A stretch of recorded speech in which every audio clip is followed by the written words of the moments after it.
Hi guys, so if you're a sports coach, whether you're a football coach, goalkeeping coach, hockey coach, tennis coach, and you're looking to increase your income, maybe you're like most coaches and you're just stuck getting your coaching, basically it's per hour that you get paid.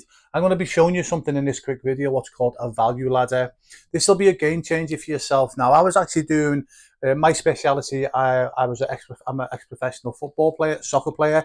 My position was goalkeeping. So I was actually running a goalkeeping school for probably nearly 9 years, maybe a bit longer before I actually had any idea what a value ladder was. It was only when I subscribed to a guy called Russell Brunson who owns ClickFunnels that I learned the power of a value ladder, and within a few years I actually quadrupled my income. So like I said, if you're a sports coach and like I say you're really frustrated just by getting paid per hour at the moment, this will be an absolute game changer, because unfortunately the majority of sports coaches, no matter what niche you're in, fall into that pay per hour trap. This quick video is going to show you how to get out of that trap and literally increase your income. Now, before I get into it, you might be thinking, well, who am I to be teaching this? Well, my name's Ray Newlands. I'm an ex-professional goalkeeper, which was in soccer or football, to choose the better word. Long story short, I started an organisation called Just for Keepers in 1998. It went on to become the leading and largest goalkeeping academy in the world. At its peak, it was in 37 countries across 6 continents. And now I spend a lot, and I actually still run Just for Keepers to this day, by the way. But I also spend a lot of my time as well helping sports coaches develop their businesses or create their own sports product. So also as well, if you want to get involved with like-minded sports entrepreneurs all around the world, all different sports, there'll be a link below. Join our free online sports business. It's called Sports Business Mastery Academy. There's a link below, and you can join completely free of charge and join like-minded sports entrepreneurs all around the world, all helping each other to get to 6 or even 7 figures in their sports business. Okay, so basically, before I get into obviously what a sports ladder let me see back in, a value ladder is.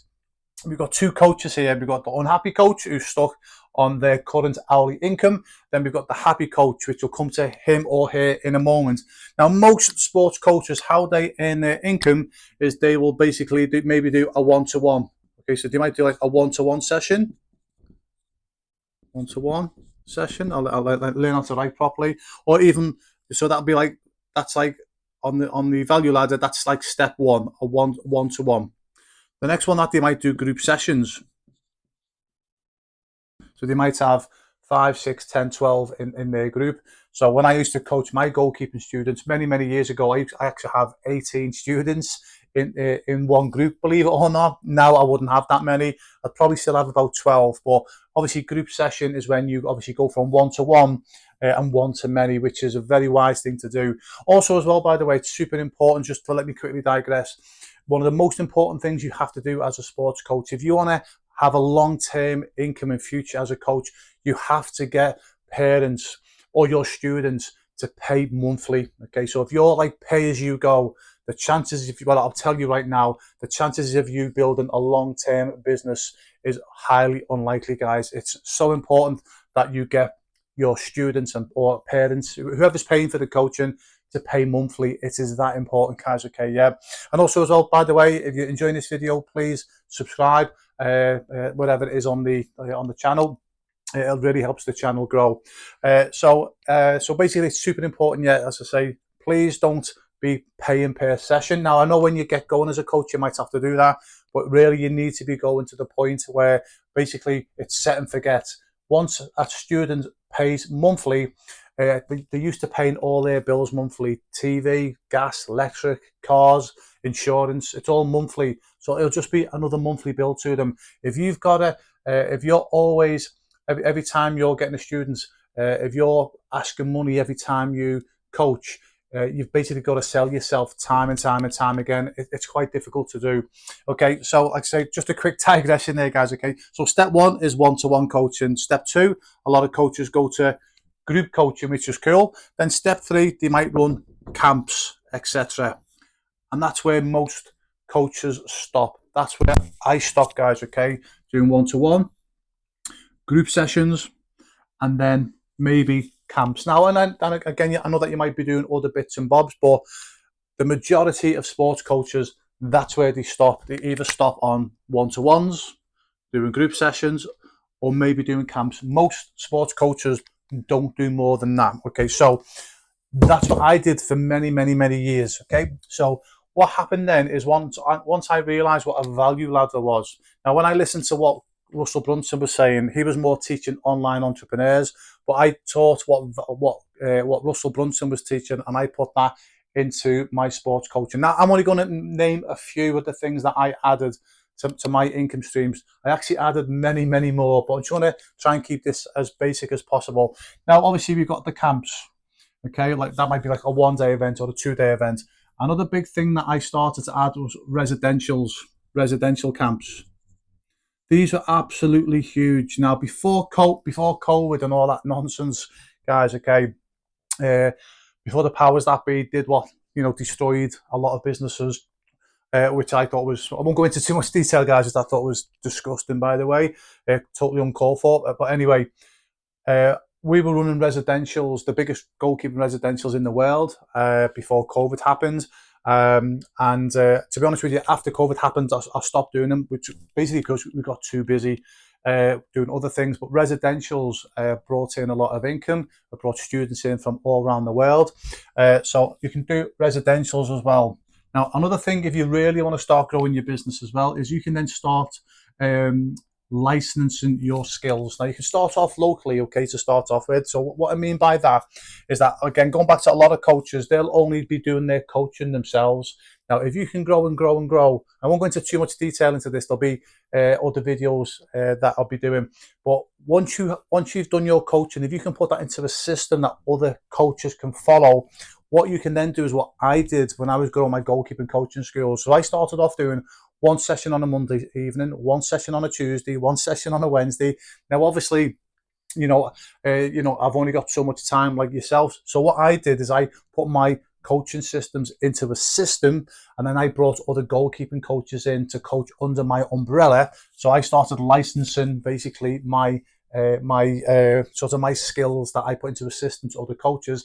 Now in my area. Now at the time I was doing a goalkeeping coaching in the northwest of England, in the Liverpool area, and then or the Liverpool and surrounding area.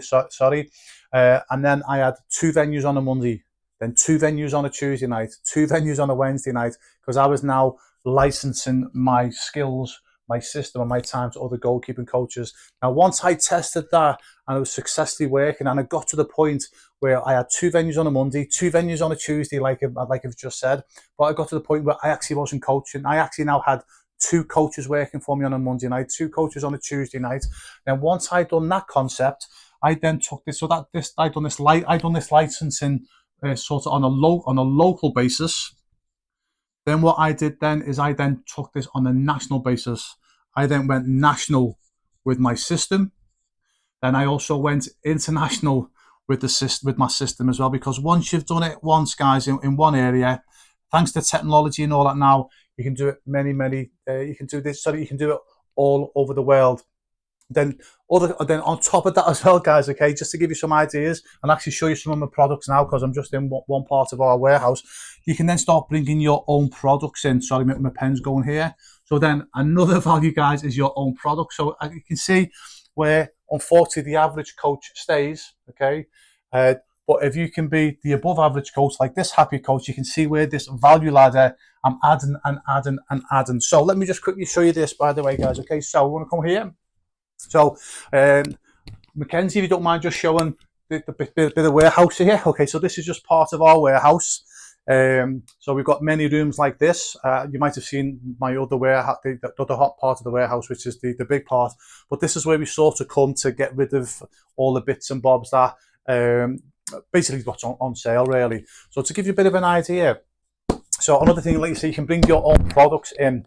So now you don't have to go crazy. Now, like I've already mentioned, I run an organisation called Just for Keepers, which is the goalkeeping coaching side of my business. But also as well, we've actually now got a product side of our business, which I won't go into this video, these other videos that we've done on it, that we do on it, sorry. But what you can actually do as a coach, please listen to what I'm going to say here, guys, because this can take you as a struggling coach. getting coached per hour to taking your coaching business to 6 figures and beyond. So basically how I looked at it, guys, okay, so when I first started coaching my goalkeepers, I was using likes of Nike, Adidas, I was using other brands, and I thought, well, why am I doing this? Why am I giving the money to other companies? So what I started to do then is, obviously, when I'm coaching my goalkeeping students, I obviously need footballs. So I actually put my own logo on my own footballs, guys. Okay, yeah. I've done it on my kits, on my goalkeeping kits. So eventually, what happened then? Every time, and I can't stress enough where this will take you from a bag and ball coach to a coach, like I say, that can earn 6 figures in your own business. Rather than you pay for another brand, put your own brand on your own footballs, okay, your own soccer balls. You wear your own brand on your jersey, and whatever you do, don't be one of those coaches that will have Nike and Adidas and your brand there. That's the worst way to completely. What's the word I'm looking for here? What's the word I'm looking for here, Mackenzie? I've lost the word here, guys. Devalue your brand. Okay, people think by having a Nike or an Adidas here and their brand. Obviously, that's nothing against Nike and Adidas. They're amazing companies, big companies. But you actually devalue. What you're saying is that you don't value your brand enough to have it on its own jersey, on its own standalone jersey. So don't have any other people's brands on there.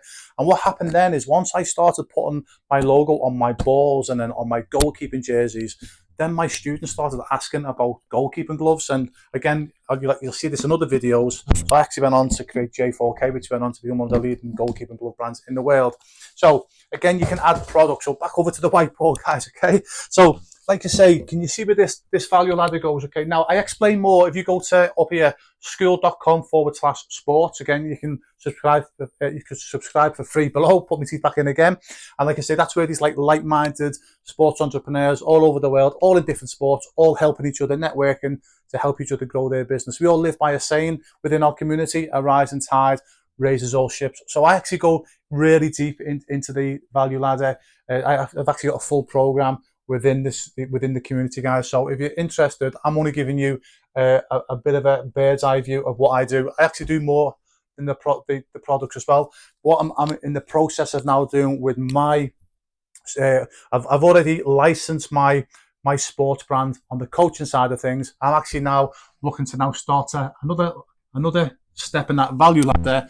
I'm now going to be again looking to license my sports products. So these people in other countries are saying, "Hey Ray, we'd love to sell your products in our countries. How much will you license your products in our country?" So can you see where, again, I started in 1998, guys. I just started with one student on a muddy football field. The football field actually called Bill Shankly Football Field, which is actually the name after the very famous Liverpool football manager. So I actually started with just one student doing a one-to-one. Then my next step on the value ladder was group sessions, like I've already said. Then I did camps. But then, because I didn't know any different, that's where I stopped. That's where most sports coaches stop. Don't.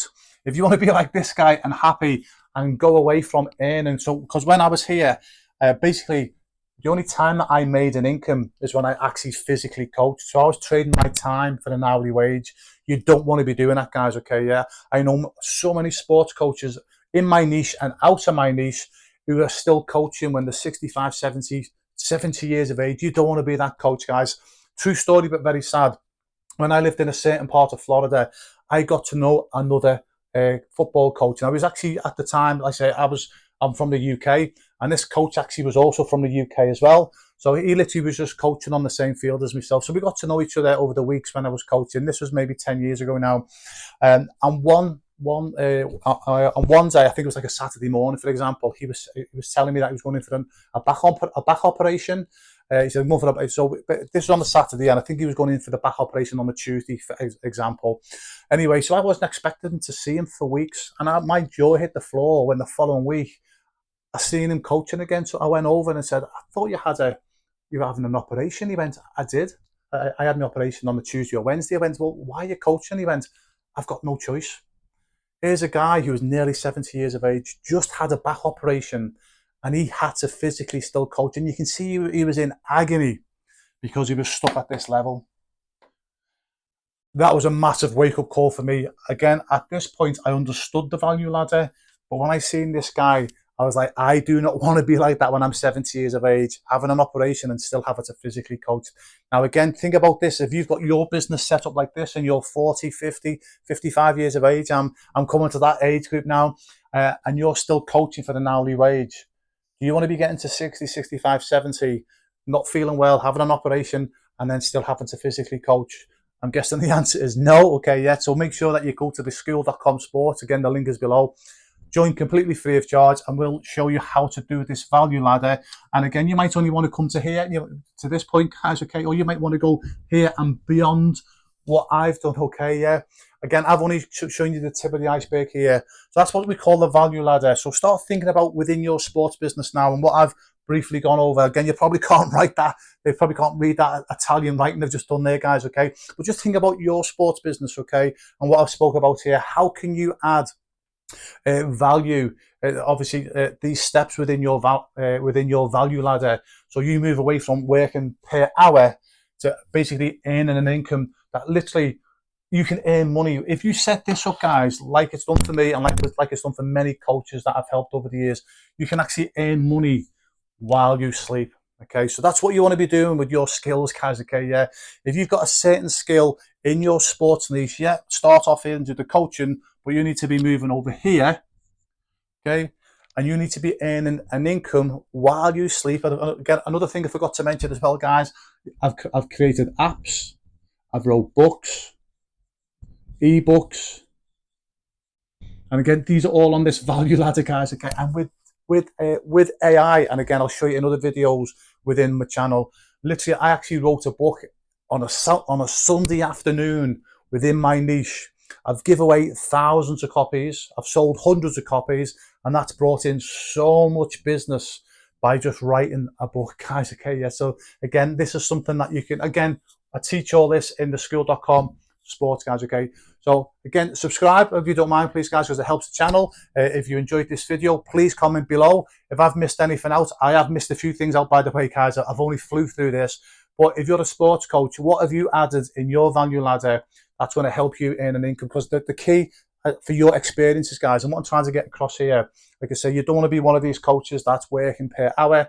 You want to put stuff in, you want to put these steps in place that's going to give you a residual income, a passive income. So when you come to retire, or maybe that you might get ill or get an injury, that you still get paid. You're not going to be like this, sadly, like this coach who had a back operation on the Tuesday and then still had to work at the weekends because he had no choice, okay? If you put this value ladder in place, I will guarantee you will earn, you can earn enough income to make yourself passive income or residual income, sorry. So making money while you sleep. So you can be like this coach who's happy rather than this coach who's coaching for an hourly wage. Hope this helps, guys, and I hope to see you in our free online sports community.